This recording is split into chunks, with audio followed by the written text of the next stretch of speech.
The Trad Concepts 90-day Miracle Oil తో జుట్టు పెరుగుదల 90 రోజులలో రింగరాజ్ ఉసిరి మందార పువ్వు కలయిక ప్రాచీన ఆయుర్వేద పద్ధతి ప్రకారం 90 రోజులలో నిరూపితమైన నియంత్రణను ఇస్తుంది.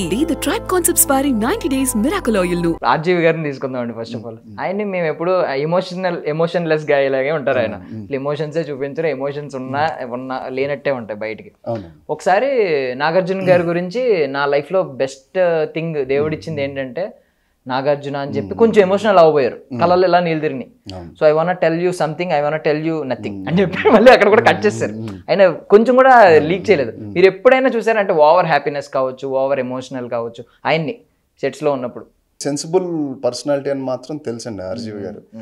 ఒక్కసారి ఆ లోపల ఒక గ్రాటిట్యూడ్ ఉంది చూడండి. ఇప్పుడు నాకు నాగార్జున గారు లైఫ్ ఇచ్చారనే గ్రాటిట్యూడ్, నాకు ఆర్జీవి గారు నాకు డెబ్యూ వంగవీటిలో లైఫ్ ఇచ్చారని ఒక గ్రాటిట్యూడ్ ఎప్పుడు ఉంటుంది? లోపల సెన్సిబుల్ ఫీలింగ్స్ ఉంటేనే. ఎస్పెషల్లీ మన ఫీల్డ్లో ఉన్న, మన కళారంగంలో ఉన్న ప్రతి ఒక్కళ్ళు, ప్రతి డిపార్ట్మెంట్ ఆ సెన్సిబుల్ ఫీల్ ఉంటుంది. Very sensible. మనం అంత సెన్సిబుల్గా ఉంటేనే వర్క్ సూపర్గా వస్తుంది ఇక్కడ, లేకపోతే అవుట్పుట్ రాదండి. సో ఆర్జీవి గారు అనగానే మేము కెమెరా యాంగిల్స్ గురించి మాట్లాడుకున్నాం. కాళ్ళ మధ్యలో కెమెరాలు పెట్టడం, అవి కూడా సెన్సిబిలిటీస్. మీరు చూసిన ఒక క్రేజీ కెమెరా యాంగిల్ చెప్పండి. నేను చూసిన క్రేజీ కెమెరా యాంగిల్ ఎప్పుడు నేను అసిస్టెంట్ గా చేస్తున్నప్పుడు ఆర్జీవి గారి కెమెరా యాంగిల్ మేము కావాలి. ఒక ఆర్జీవి గారి కెమెరా యాంగిల్ ఒకటి కావాలి.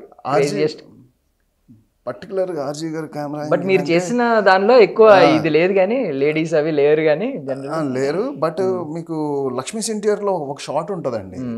నేను ఇలా కూర్చుని ఉంటాను, పేపర్ ఏదో చదువుతాను, రివీల్ అవుతుంది, కెమెరా ఇక్కడ ఉంటుంది.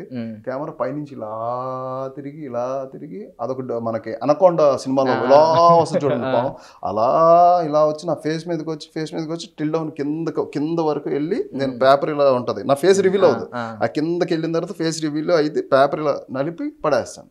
నాకు one of the best camera angle అనిపించింది. అంటే పేపర్ లోంచి ఇలా వస్తుంది, అప్పుడు అసలు కెమెరా ఇక్కడ ఉంటుంది, అదే కెమెరా నా వెనకాల ఉండి వెనక నుంచి ఇలా ముందు నా ఫేస్ చూపించకుండా అలా కిందకి వెళ్ళిపోద్ది. అది one of the best angle. నాకు అప్పుడే అనిపించింది సూపర్ షాట్ అని చెప్పి. 360 ఇది డిఫరెంట్ 360. అదొకటి నాకు బాగా నేను చేసిన వర్క్ లో అండి. అవి కాకుండా ఇంకా చాలా సినిమాలు ఉన్నాయి ఆయన. దెయ్యం పాత సినిమాలకు వెళ్ళినా, లేకపోతే రీసెంట్ గా ఆయన ఎక్స్పెరిమెంటల్ చేస్తున్న సినిమాలు, ప్రతి సినిమాలోనూ కెమెరా యాంగిల్స్ డిఫరెంట్ గా ఉంటాయి.